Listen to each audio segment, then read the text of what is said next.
Hey sellers, welcome to GoSeller 2022. I'm Riya Mittal and I will be a host for this event.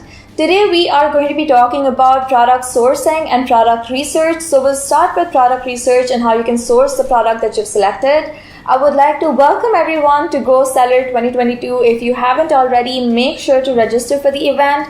Registered users get extra benefits such as PDFs that you need to excel on Amazon and of course a goodie bag from all our registered partners. So before we move on to today's topic, I would like to talk to you about the event that we're having. So it's a 4-day event where we map your Amazon journey starting from product research to how you can sell your business that you've built on Amazon. So we cover A to Z about everything Amazon. So day 1 is going to be about product research and sourcing. Day 2 is going to be about product launch, VAT and taxes and how you can fund your Amazon business. Day 3 is going to be advertising related and important data metrics that you need to be tracking as an Amazon seller. And of course, day 4 is going to be talking about how you can scale your business and then exit for 5x to 7x value. If you have any questions throughout the session, make sure to leave them in the live comment box as we have all the experts waiting for you to answer the questions. So of course, feel free to make the session interactive. So let's start with today's session. First, we are going to be talking about product research. Product research is very important for your Amazon business as it determines if your product is going to be successful on Amazon or not. Amazon, as you already know, is very crowded as a platform currently. The competition is intense, and that's why your product research is perhaps the most important part when you start your Amazon journey. We have Shantanu Chatterjee, who is the Senior Product Manager at SellerApp, and he's here to help you find a product to sell on Amazon, and he will be taking you through all the steps of product research. So tune in and over to you, Shantanu. Hey everyone, this is Arishekar Nagaraj. I'm a Senior Director of Marketing and Growth. How do I find the right niche? What data points should I look into? So it's a very common question and also most asked question in this phase for a seller.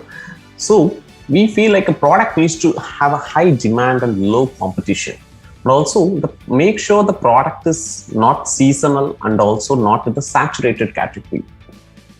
So the third point which I would like to mention, advertising a bit. So it is like an initial phase. I'm just covering a bit why you need to consider advertising when you are selecting a niche. Do check the CPC of the particular keyword and the product keyword, whichever you are planning to sell on Amazon, because that actually very important, which we are seeing a growth for a seller who is doing advertisement.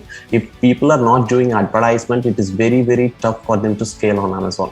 So when they are wanted to scale on Amazon, I recommend them to check the CPC level and also make a calculation on the beginning, like a beginner level calculation for a conversion.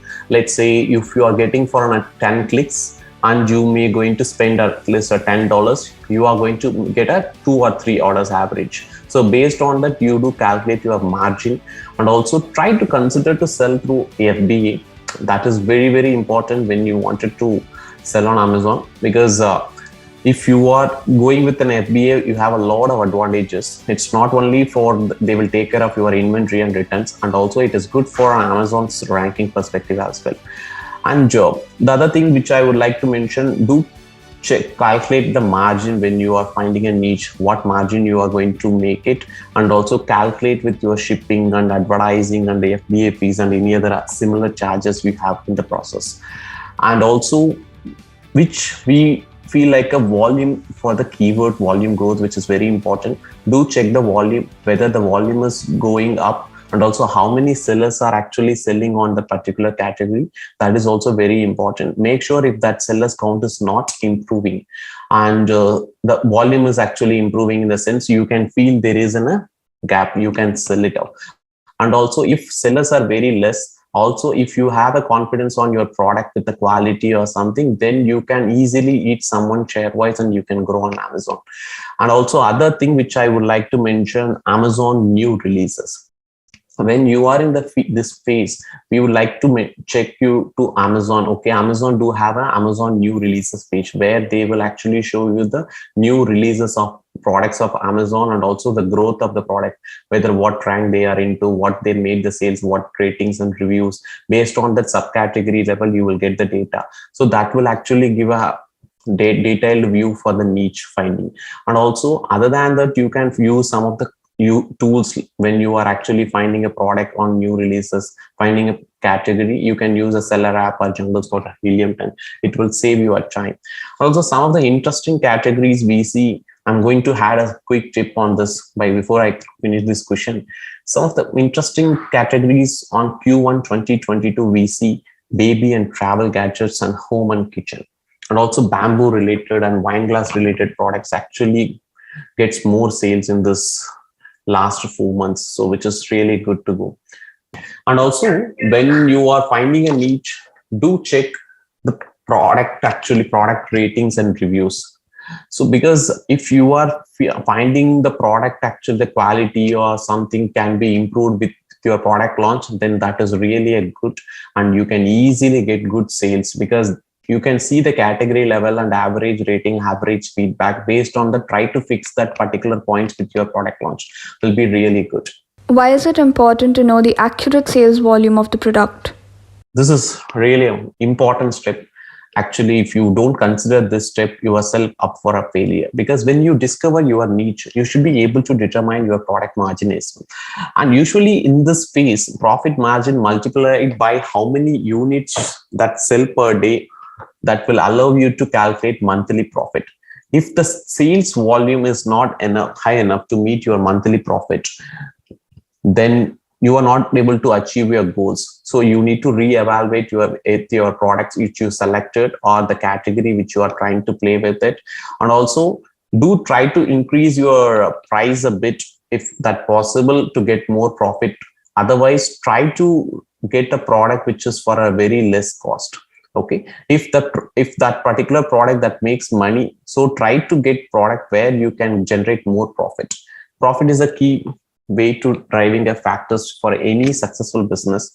Whether the profit you are going to make for the same product, $10 or $100, that makes sense when you are actually selling on Amazon. What is the right strategy when it comes to selecting the ideal price? How to identify the price that yields the most profits? This is one of the important factor, because where you can get more profit, this is the place I think you need to decide what price you're going to keep for your product.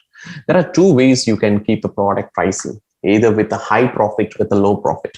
High profit is very evident where you're going to make more profit.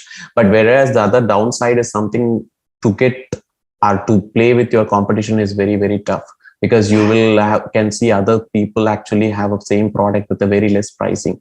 So if you can able to differentiate why the product is actually having that much price with your product photography or with your listing, then that is well and good. You can able to generate more sales. If not, you can keep a low product profit. So if in that case, you can easily gain the momentum for a sales, but another and actually you have to wait for a long run to get profit, or you can get a profit for that. And also keep a steady pricing range for your products to retain a customers. Other than that, when you are selecting a price, do go with the floor pricing range. Let's say you need to calculate what are the spends you are going to do for the product, what is the advertising, what is the FBA fees, and also what is the return fees, commissions, everything you keep, and also on the top of it, you try to have your profit. Other than that, you can try repricing softwares, which is also will give you the right recommendation on your pricing, which is actually will help you to get buy box for some of the categories if you are into the retail arbitrage. How to estimate demand for a product? What BSR should I be looking at? Amazon bestseller rank, also called as a sales rank. It's simply a number that is awarded to a product once one sale has been completed. As you might expect, the BSR is a fantastic indicator. Will show you how well your product is selling on Amazon. If the product sales is low, which has a high BSR, and also if the product have high sales, which have a low BSR, so always you should aim for a low BSR. Having said that, to understand how big niche you have chosen in the industry, that actually plays major role when you are calculating the BSR for a sales orders. Let's say if in an electronics category, if your product is having a 7,000 as a BSR, also is a good one. The reason is something, if the 7,000 can able to generate around 10 to 15 orders per day in electronics category. So over the month, you can able to make around 300 to 400 orders easily. So based on the niche and based on the category, the BSR also may vary. So you can check some of the sales estimator like a SellerApp. There it really will get you the real-time data of how much sales they are making based on the BSR value. And in BSR, you should aim in the top 5 to 10% for your industry. Take these numbers and also it shows your indication of your growth. So use tools like a SellerApp and Helium to estimate the demand of your product. It can save your time. Based on, you can track your BSR from there. I think it will show you the real-time sales for that particular product, what you're getting. What is the 999 method of finding demand on Amazon? This is simple actually. You can actually, whatever the product you would like to start sell on Amazon, immediately you add it to the cart and there will be a drop down 1 to 10. You select it to 10 and also type 999 over there. Amazon will show you what exactly the inventory left for the product. And based on that, you can keep the track of that particular product. And also you can do the same approach for next day also. You can see variation in the stock level. The variation in inventory shows how many products are getting sold for the seller on daily basis. Based on this, you can able to feel the demand of the product. Is private labeling still the best way to sell on Amazon? Private labeling is one of the popular ways to sell on Amazon. There are two more types. One is a retail arbitrage, another one is wholesale, and the third one, private labeling. So the private labeling is actually a very simple concept. You buy product from the manufacturer, you label it and market it on Amazon. It's not like an Amazon marketed. You can not only relate it to Amazon, you can actually market it outside of Amazon as well, which is good if you are actually going with the private labeling. And also the best example we can correlate to your Amazon basics. But Amazon, they don't manufacture anything. They buy from the manufacturer and they label it and they sell it off. So this is actually a good when you are into the product research stage. You can actually sell the right way what you wanted to focus, which way you wanted to sell on Amazon. So this is having a full control on you. Then there won't be a no brand restriction. There are certain restriction on selling a products from other brands on Amazon. When you are creating your own product and brand, that is not something you need to worry about. And also there is a less competition. You can feel it. You are not competing with the products of the same brand. And also when you are private label as seller, this means you do not worry about sellers undercutting your listing and stealing your products and the customers. Other than you have a complete control on your brand awareness. Like say private label helps you to create a complete new identity for your product and the story around your product listing. This is actually going to be a personalized message for our consumers. And also this you can easily achieve through Amazon A+ content, I think, which is normally called as an EBC, enhanced brand content. There you can actually write a complete story about your brand with a multimedia visual content, which can able to grab consumers' attention. Other than that, I need to mention few more risk factors also, I feel. And there will be some branding perspective, as I mentioned, that is very, very tough if you wanted to compete with the big brands as well. If you are launching a new private label product, and also you need to compete with other product in the same category. Other than that, it is a high risk. If on the top of it, which I can mention, it is having a high starting cost also. You need to bear for some more time to get a profit. Should I be using tools for product research? Are they accurate? Though you are eager to sell on Amazon and want not to waste any time, this is why you should take the help of specifically designed tool to pull all the data and provide in one place solution. Let's say like tools like a SellerApp, Helium 10, Jungle Scout work on bringing a data that makes you work easier. Like in SellerApp, actually, as I mentioned the earlier questions, the data points, whatever we wanted to consider before you select a particular niche or product, those already automated. Let's say if you are using a SellerApp, for every product we give you an opportunity score. If the opportunity score is high and medium, which means that particular product has a high demand with a low competition. So then that is a right product for you to start with it. Other than that, we do provide other features like, as I mentioned, keyword research also crucial factor for a product research. You need to know what is the exact volume on the particular marketplace. So on the top of it, you can see how many sellers are there for that particular product. Then you can conclude which is actually you can start with or not. As I mentioned, other than that listing, you can track that particular product which is working. You can track for at least on a month. Now SellerApp is offering a premium, so you can completely track for let's say for a 6 month also completely for free, and you can take a decision. Okay, this is something is improving, but this is actually not improving on sales. Then you can immediately switch your ideas to some other category. Other than that, once your product your finding is completed, you are launching in the sense, then the other SEO and advertisement aspect also can be achieved through SellerApp.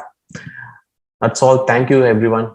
Hey sellers, are you looking for the most profitable product for your Amazon business? Tired of analyzing a million potential product ideas yourself and not getting anywhere near finding the ideal product? SellerApp Product Research is all you need. SellerApp's product research tool is the easiest way to discover your best-selling superstar Amazon product. Our Amazon product database is the best place for you to kick off product research. Search products from an extensive database of 35 plus million products. Find elusive niches and products with the best sales, highly profitable, and low competition. How does SellerApp product research work? Log into your SellerApp dashboard. Select Product Research. As you can see, you will be presented with a variety of methods to find the ideal product for you. For example, you can find products by keywords or by categories. Then narrow down your options with the help of filters. Or you can turn on the smart filters and let SellerApp do it for you. Let's find a product in the Tools and Home Improvement category with a rating between the 0 to 3 range and the price at $0 to $100 range. Click Search. Voila! You are now presented with some great product ideas. If you want to check the product out on Amazon, click here. You can filter these products based on their ratings, price, category, opportunity score, best seller rank, weight, seller type, and the number of sellers. Hover over the opportunity score to get a detailed breakdown of the score in terms of demand, competition profit margin, expenses, and quality. If you want to get detailed product intelligence, click Start Tracking. What makes SellerApp product research the best in the market? Discover winning products quickly with smart filters. With unparalleled context and depth into your Amazon data, our comprehensive data filters are built to help you find the top Amazon products chosen with the best pre-filtered metrics. Instant alerts to stay on top of the game. Get warning alerts for spikes and drops in the BSR, changes in the pricing, changes in seller ratings, and changes made to improve the listing quality or a decrease in the listing quality. Product Opportunity Score. Our Opportunity Score is the best way to find the best products on Amazon as quickly as possible. We analyze a product according to 6 crucial product metrics: demand, competition, profit margins, revenue potential, overhead costs, and PIS, Product Innovation Scope Index. Begin your product research with SellerApp's specialized tools that are meticulously designed to help you find products for your niche. If you have any questions, email us at sales@sellerapp.com. Feel free to chat with our experts. Thank you so much for that wonderful session. I have personally learned so much. And of course, as you rightly said, finding a perfect product on Amazon is very important for anyone who's planning to start their Amazon journey. So now that you have an idea of what your perfect product looks like, or if you have an idea of what kind of product that you want to sell on Amazon, it's time for us to move into product sourcing. Product sourcing is very important part after product research because we have seen new upcoming markets such as Mexico. So of course, when you go into product sourcing, a lot of trends have changed and 2022 is all about new trends. So we have been hearing about Mexico being a new China. So of course, we have an expert here to help us understand that. We have Kian Golzari, who is the CEO at Titan Networks.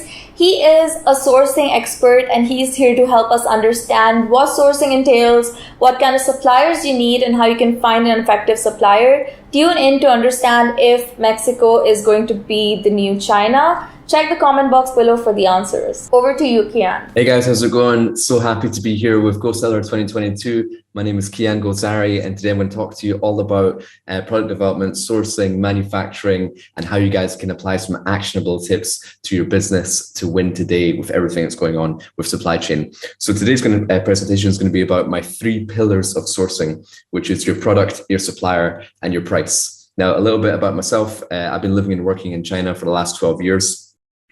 Since 2010. In that time, I've developed, designed, sourced, and manufactured over 2,500 products, visited more than 500 factories, and attended more than 20 Canton fairs. That's led me to work with different brands, retailers, and licenses, such as the NBA, the Olympics, United Nations, Ministry of Defense, and helping a lot of Amazon private label sellers as well as helping out and sourcing for a lot of big box retailers in the UK, Europe, and US.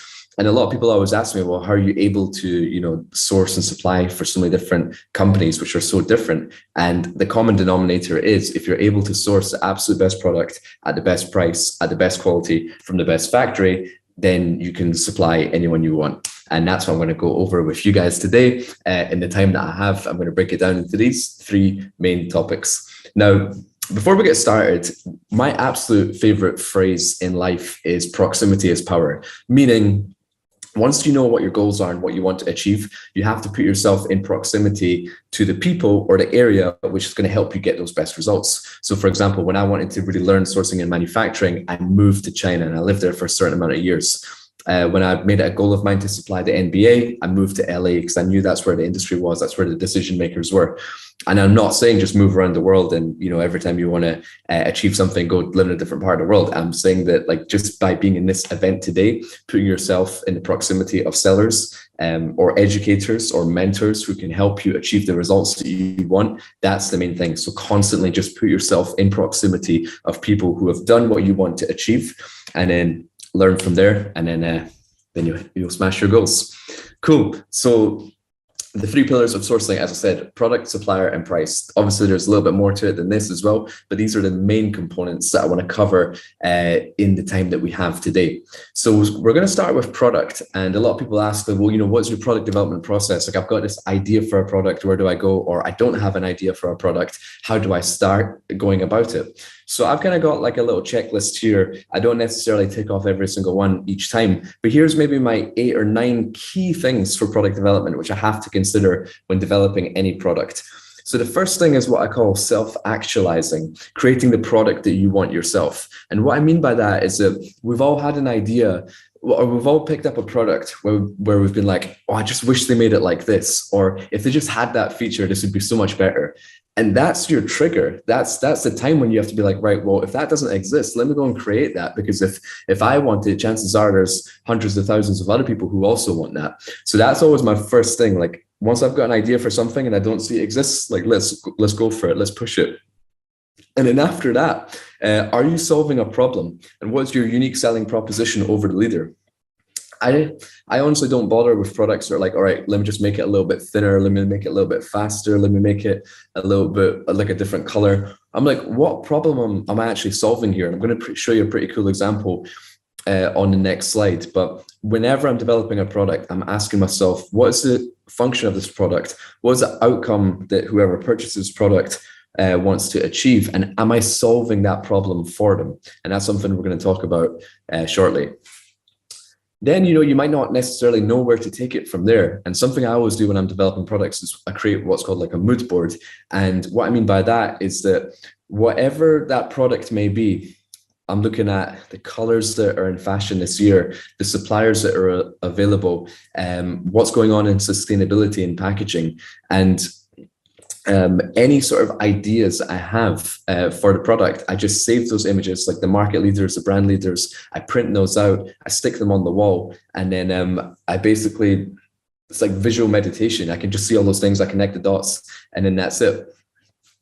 I also like to buy my competitor samples, and this is probably something for a lot of Amazon sellers do, is that they read the reviews, the positive and negative, and make sure that you solve for all the positives, well, solve for all the negatives. And if there are positives in the reviews, then make sure you also have those as well. And then what are the inefficiencies that you've spotted reading those positive and negative reviews, and then have you solved for those as well? And one of the main things as well on top of all that is reading the Q&A. Like, for example, I was developing sleeping bags, and I read the Q&A of a competitor sleeping bags, and someone said, like, is this sleeping bag suitable for sleepovers?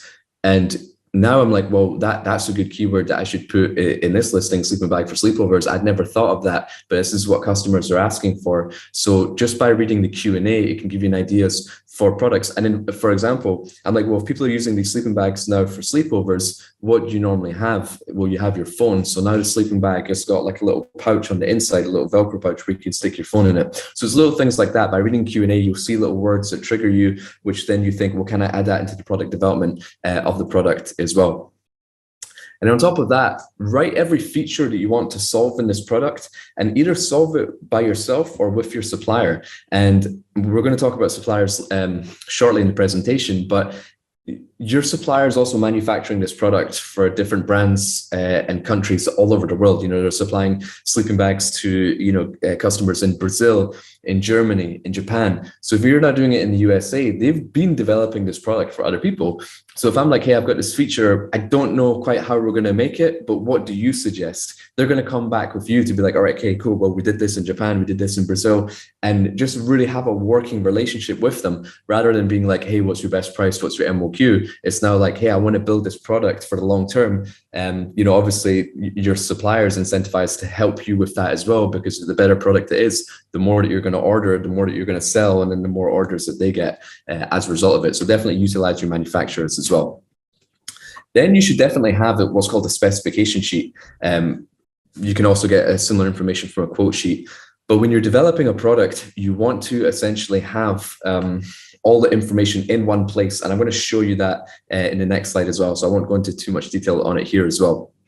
The next thing I would say is don't overdevelop. And I would say always develop your product till it's 80% ready, and then you're ready to launch it. And why I say that is that it might take 0 to 2 months to get a product to like 80% that you're happy with.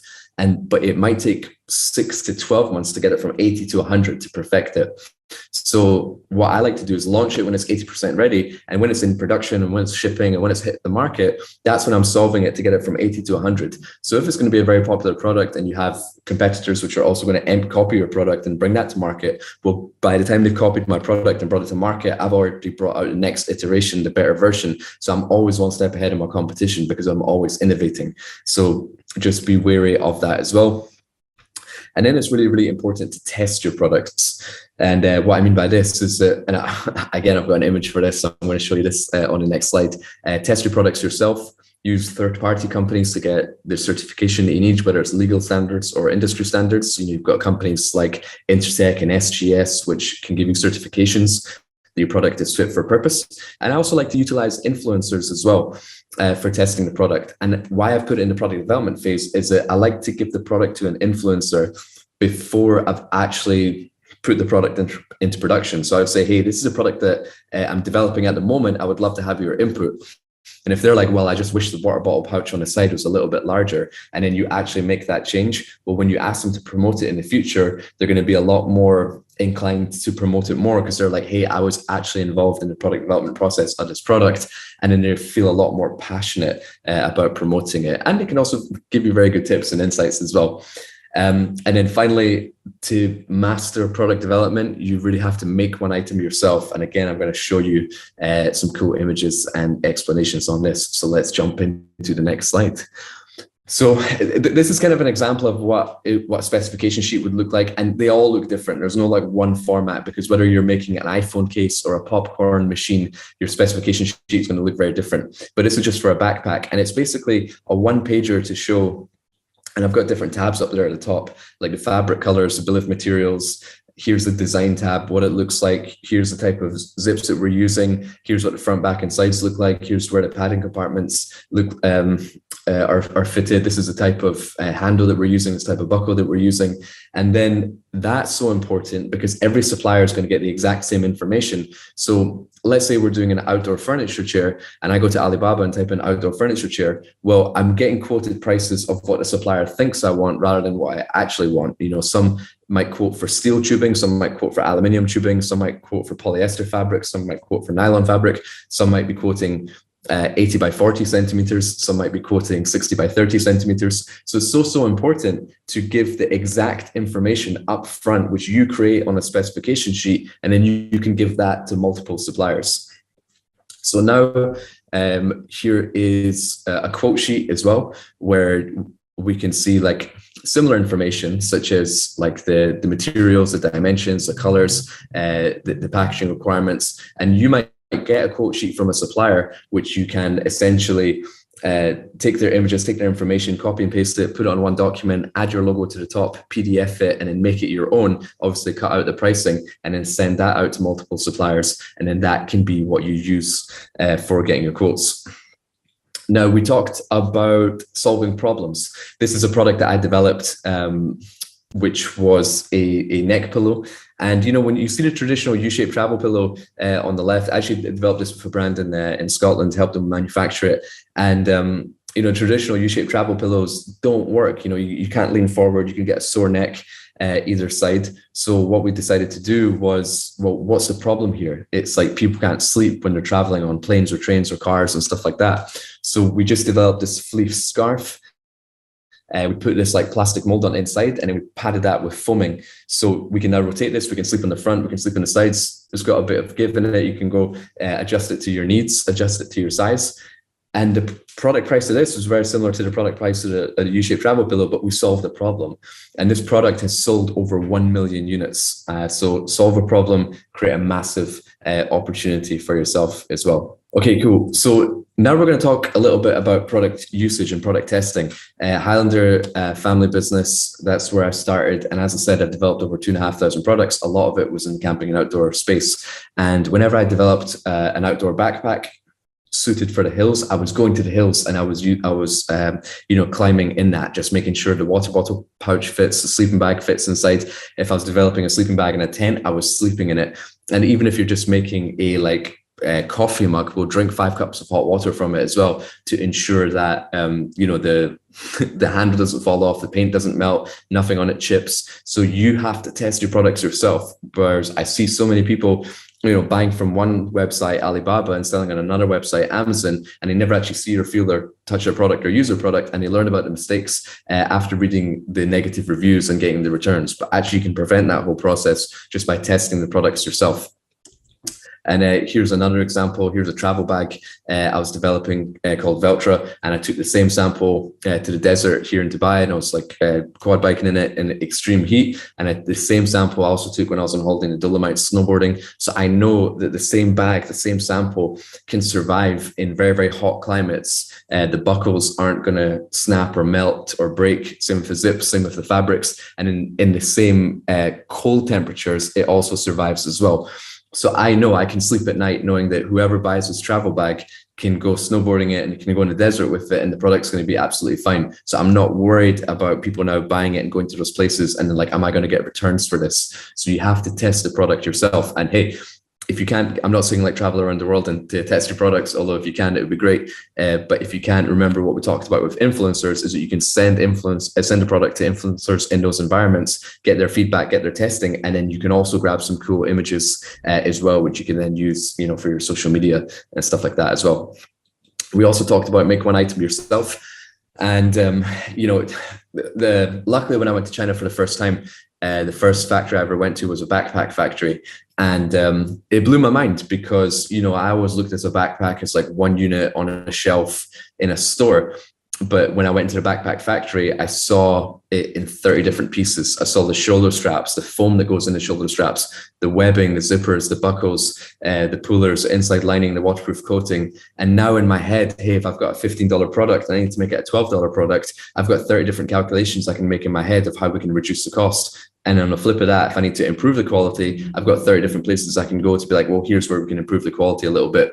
And obviously right now it's very challenging to get out to factories, but if you have your sample at home, you can tear it apart. You can look at the inside. You can really see like, how does this thing function? Is there anything I can improve? And you will just learn in that process, you know, by just deconstructing your product and then eventually getting out to your factory as well. So I hope you enjoyed that. That was all about the product development and how we look at products and how we can develop it. You might not use all of those, but you might quick up some pick up some quick tips. But then also we can utilize online platforms. Now, let's look at the supplier side. We talk about products, now we're going to suppliers. There are online platforms. Alibaba is probably the one that everyone uses the most. But the important thing is that like a lot of people don't use it correctly. There's very, very good suppliers on Alibaba and there's very, very bad suppliers on Alibaba. And the key is how do we filter out the bad ones and go straight to the good ones? And I'm going to show you that in a demo real quick. And then there's globalsources.com, which is pretty cool. They've got some other stuff, which might not be on Alibaba, which is great. 1688, a lot of people talk about it. I don't advise you to use it. 1688 is actually owned by Alibaba as well, but it's mainly for the domestic market in China. And you might see cheaper prices on there. There's people talking in Facebook groups, hey, I got the same product on 1688, but it was much cheaper.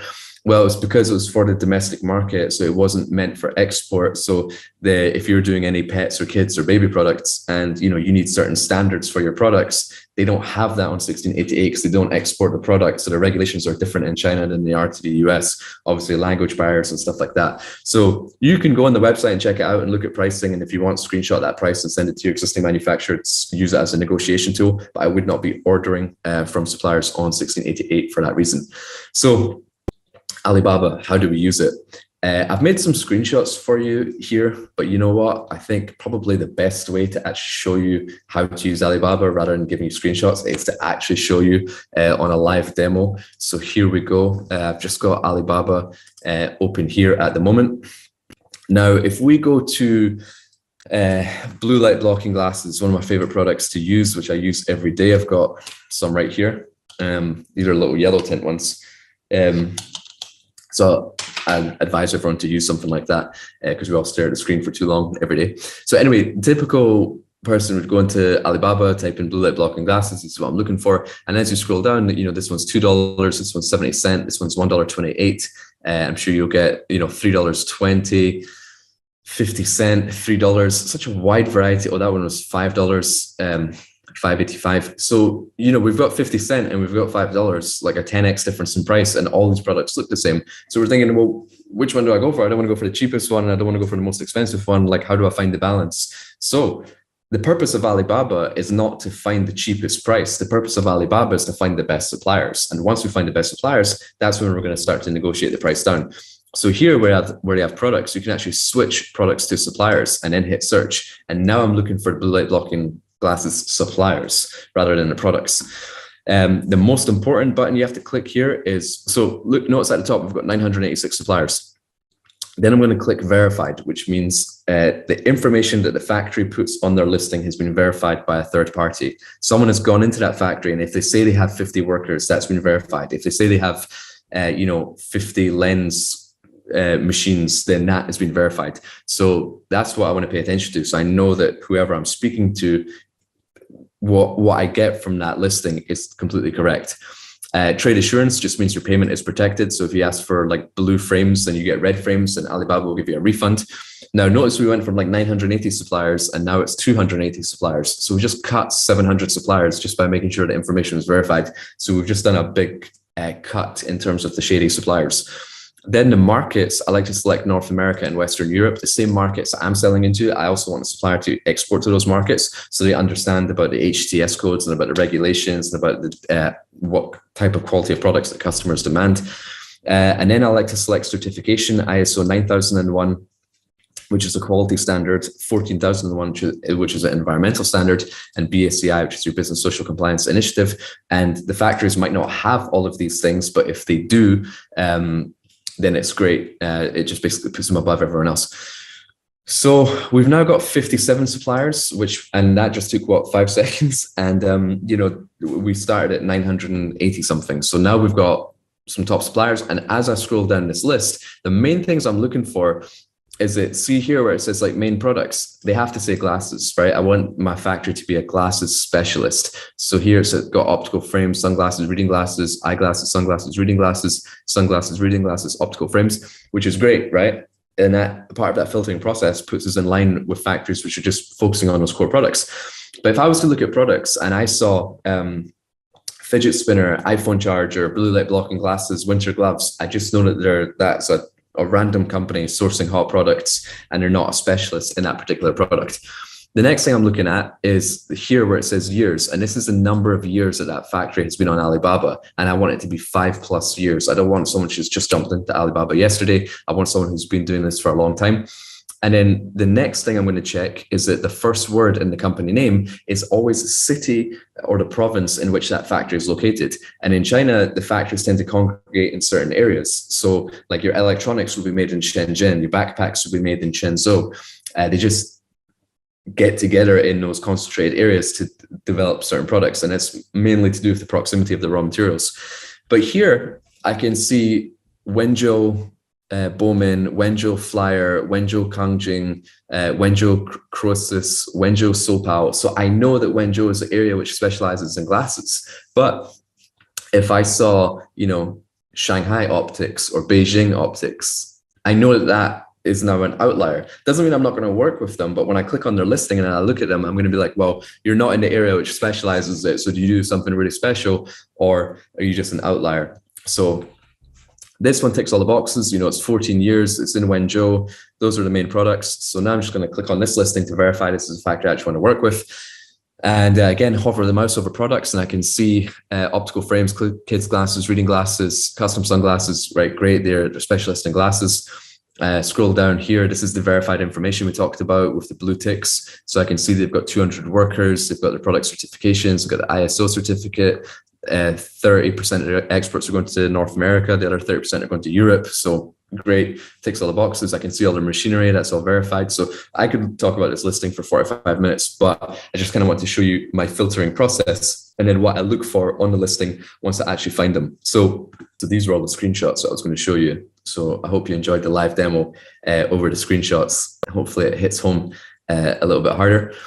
And then I do have a YouTube video on this as well, on the Sourcing with Kian YouTube channel. It's just called 7 Alibaba Sourcing Hacks. And I've got loads of other videos demonstrating loads of other different things to do with supply chain and sourcing. So definitely check out that YouTube channel if you want some more info on sourcing. And if you do check out the channel, I'd greatly appreciate if you subscribe. So it helps me grow the channel. Cool.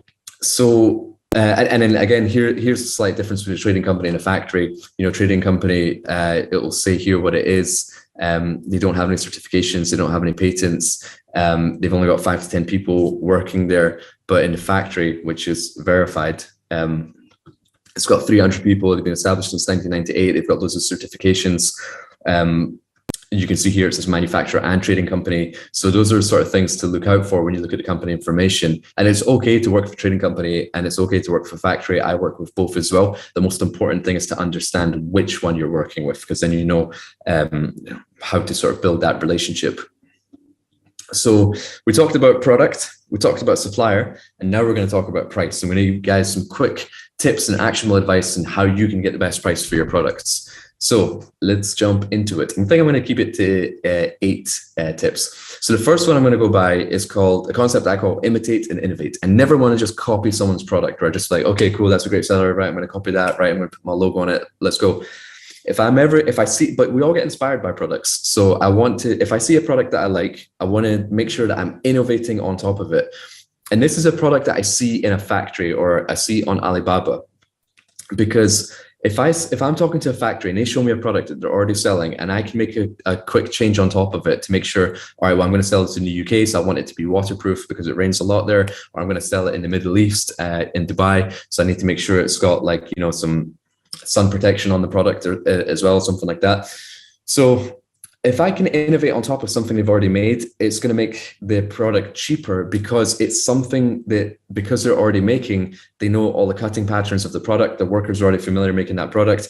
They can achieve economies of scale because they're making it for other clients or for themselves as well. So they can just add your order on top of theirs. But if I had a fresh idea, that I wanted to develop from scratch, well, now there's a sample cost, there's a development cost. They might not get it right first time. There might be quality control issues on the first order, but you can hit the ground running if you take something that they're already doing and innovate on top. And by the way, both ways are okay. You do want to be developing products as well, but if you're purely playing a pricing game, you might want to see what they're already doing and then what innovations can you make on top of that. We talked before about the specification sheet, and this is really comparing apples with apples. So, I gave the example before about an outdoor furniture chair. If we give the specification sheet of, right, okay, we want it to be this thickness of steel, this polyester fabric, that's 600D polyester, 80 by 40 centimeters, and then we give that to multiple suppliers, and we get the price $7.90, $8, $8.10. Well, we know that product is around $8. But then if we get a price for like $5, we know it's too good to be true. And if we get a price for $13, we know that that factory's just added on a really high margin. But we can now negotiate from a place of knowledge, because we found the top factories from that process that I showed you. We gave them all the same information, and now we have their accurate pricing, and we can use that pricing to now negotiate down. You might take it from $8 and negotiate down to $7.75, and that's great, and you know that that's fair because that was the pricing that you got from other suppliers as well. But if you negotiate that price down to $6, you're only harming yourself. I always say if a price in China is too good to be true, it usually is. So definitely pay attention to that. And then in the wording, when I talk to suppliers, I always say, look, I want to work in partnership with you. I want to build with you. I want to work in the long term with your company. And no, that's like music to their ears, because a supplier's not thinking how much money am I going to make from this order. They're thinking how much money am I going to make from this customer over the next 3, 5, 10 years. And if you say, look, partnership, long-term, build together, they're like, well, cool. I do want to give them the best price because I do want to work with them. And I do want to build a big business with them. But if the suppliers don't like, the one and done customers, you just place one order one time and then they never see you again. So as long as you state this is going to be a long-term thing, you're likely to get their best pricing.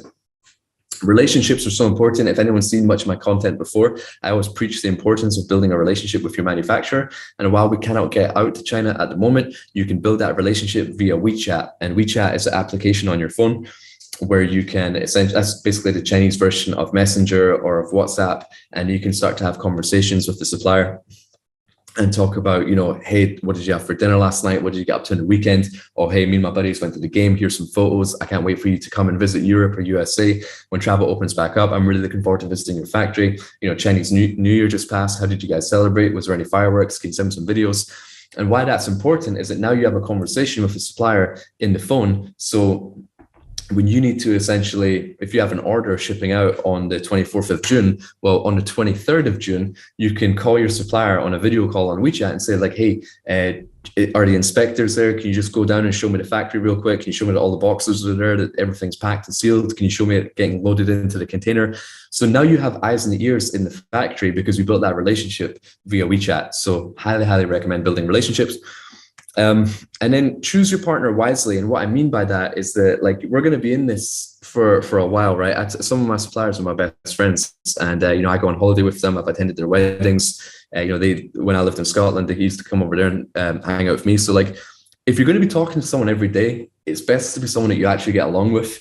But if dealing with your supplier is a pain for you, that's probably not the right supplier for you if you have choice. So just definitely pick someone that you think, I'm actually going to enjoy this process, because the better friends that you become, the greater benefits that are likely to pass on to you. And one of my suppliers asked me to name his child, give his child her English name. They gave her the Chinese name. They said, can you give her the English name? And thinking about it, I'm like, well, if I'm so close with the supplier that I'm naming their child, are they really going to screw me over on the price? No. So that goes back to building the relationship, choosing your partners wisely. And kind of like what we talked about before is don't go too hard on your price. If you got that $8 price point and you negotiated it down to 5.5, you're going to find out where that $3.50 cost difference came from when you get your returns and your negative reviews. So always negotiate from a place of knowledge, and that comes from that specification sheet and then finding the suppliers in the right way that we talked about. Another thing I like to do is something called upsell quantity. And what I mean by this is that as long as you're ordering above the MOQ, the minimum order quantity, if you're placing an order for 1,000 pieces, what I'd like to ask my supplier is, hey, can you give me the price for 1,000 pieces, for 5,000 pieces, and for 10,000 pieces? And then even though I'm not going to place the order for 10,000 pieces, I'm going to say, look, I'm only going to place an order for 1,000. That's my first time doing this product with you. It's a trial order. But if you can give me the price that you quoted for 10,000 pieces, I'm only going to order 1,000 pieces. I'm going to pass that cost saving onto my customer. And then as a result, I'm going to sell more units. And then the next order that I place will be closer to that 10,000 mark. So you're going to help me get there by giving me a lower price, which it's not more margin for me. It's price saving for the customer, which means more sales. More sales means more orders. So you're kind of dangling the carrot in front of them to say, like, if you really give me the best price, you're going to get much bigger orders. And they might not meet you all the way and give you that full price that they quoted for 10,000 units, but they might meet you halfway and you'll get a nice little price reduction. And then finally, I like to ask my suppliers, what materials are you holding in stock? Because, you know, a lot of customers place orders to suppliers and then cancel the orders. Maybe they went bankrupt or maybe they didn't want it anymore. And a lot of suppliers are sitting with goods in their factory, finished items without any branding, or a lot of materials that they just want to get rid of. So if you're doing this, like, you know, this charcoal or this gray t-shirt, but they had like a sort of gunmetal gray fabric roll just sitting in the factory, it's just sitting there for 2 years. They might be like, hey, like, you might say, like, what other colors have you got? Well, we've got this like gunmetal one, and if you take that material, we'll give it to you for 50% off, because we just want to get rid of that material, like no one's taking it. So if you ask them what stock that they have, they can offer you better pricing as well.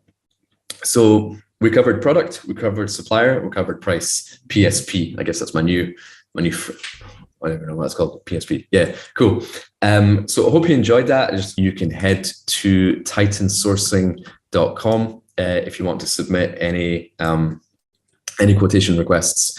If you're on Facebook as well, I do have a sourcing group called Sourcing with Kian. Definitely check that out. YouTube channel of the same name. And I'm also on Instagram as well, which is Kian_JG. If you enjoyed this presentation, please send me a DM, say hello, say what's up. If I can help in any way, just let me know.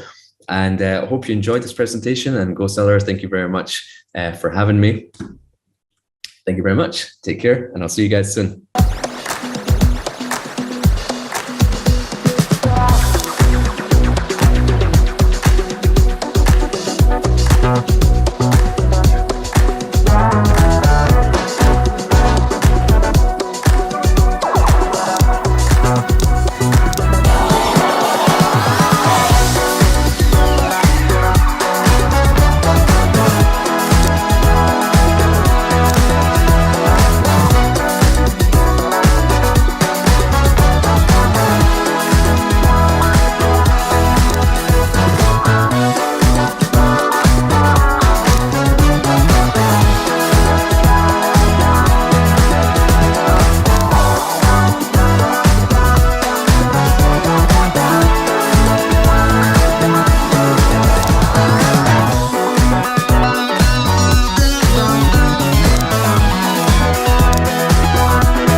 Thank you so much for your presentation, Kian. I'm sure we all had a wonderful time listening to you speak. You truly are a great expert when it comes to sourcing. So this is it for day one. Let's have a quick recap. First, we had Shayantan from SellerApp talk about product research, followed by Kian, who spoke about product sourcing. Before we end today's session, I would like you all to visit our GoSeller official page to check out more partner details and agenda for tomorrow. If you haven't already, do not forget to register for the event, as registered users get extra benefits such as goodie bags from our registered partners with exclusive discounts, and of course some helpful PDFs that will help you scale up your business on Amazon and win on Amazon. Hey, before you leave, let's take a sneak peek into what's happening on day 2 of GoSeller 2022. So tomorrow we are going to be talking about how you can fund your Amazon FBA business, VAT and taxes, and your perfect product launch strategy. So day 2 is going to be jam-packed with 3 amazing speakers. First, starting the day off is Don Hine, who is the co-founder of Acromy, followed by Oliver Muller, who is a certified tax advisor at HelloTax. And then we have Prabhat Shah, who will be giving you your perfect product launch strategy. So do not forget to tune in.